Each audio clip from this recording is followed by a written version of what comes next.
Lionel Messi এবং Rodrigo দে পল দুজন ঘনিষ্ঠ সতীর্থ, ঘনিষ্ঠ বন্ধু, সবসময় একসঙ্গে থাকেন। দীপলকে বলা হয় লিওনেল মেসির গার্ড, পাহারাদার।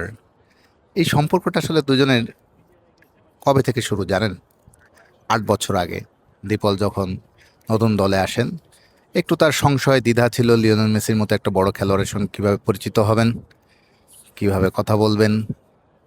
একটু দ্বিধা সংশয় ছিল দীপলের মধ্যে।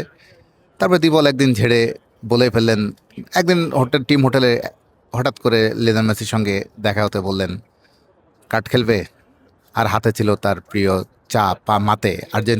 আর্জেন্টাইন যে চাটা খায় মেসি বা অনেক ফুটবলারই, আর্জেন্টাইন ফুটবলাররা খেয়ে থাকেন মাতে।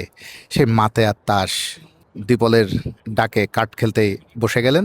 এরপর থেকে সেই যে দুজনের বন্ধুত্ব শুরু হলো দীপল এবং মেসির সঙ্গে, সেটি এখনও চলছে। দীপল এখন সংবাদ সম্মেলনে আসবেন, মেসিকে বললো তুই বস, আমি একটু কথা বলে আসি মিডিয়ার সঙ্গে। দীপল হেঁটে হেঁটে চলে আসছে গুটি গুটি পায়ে, মেসি বসে আছে বেঞ্চে এখনো। মেসি হয়তো পিছন থেকে কিছু একটা বললেন, দীপল বলল ঠিক আছে থাক তাহলে।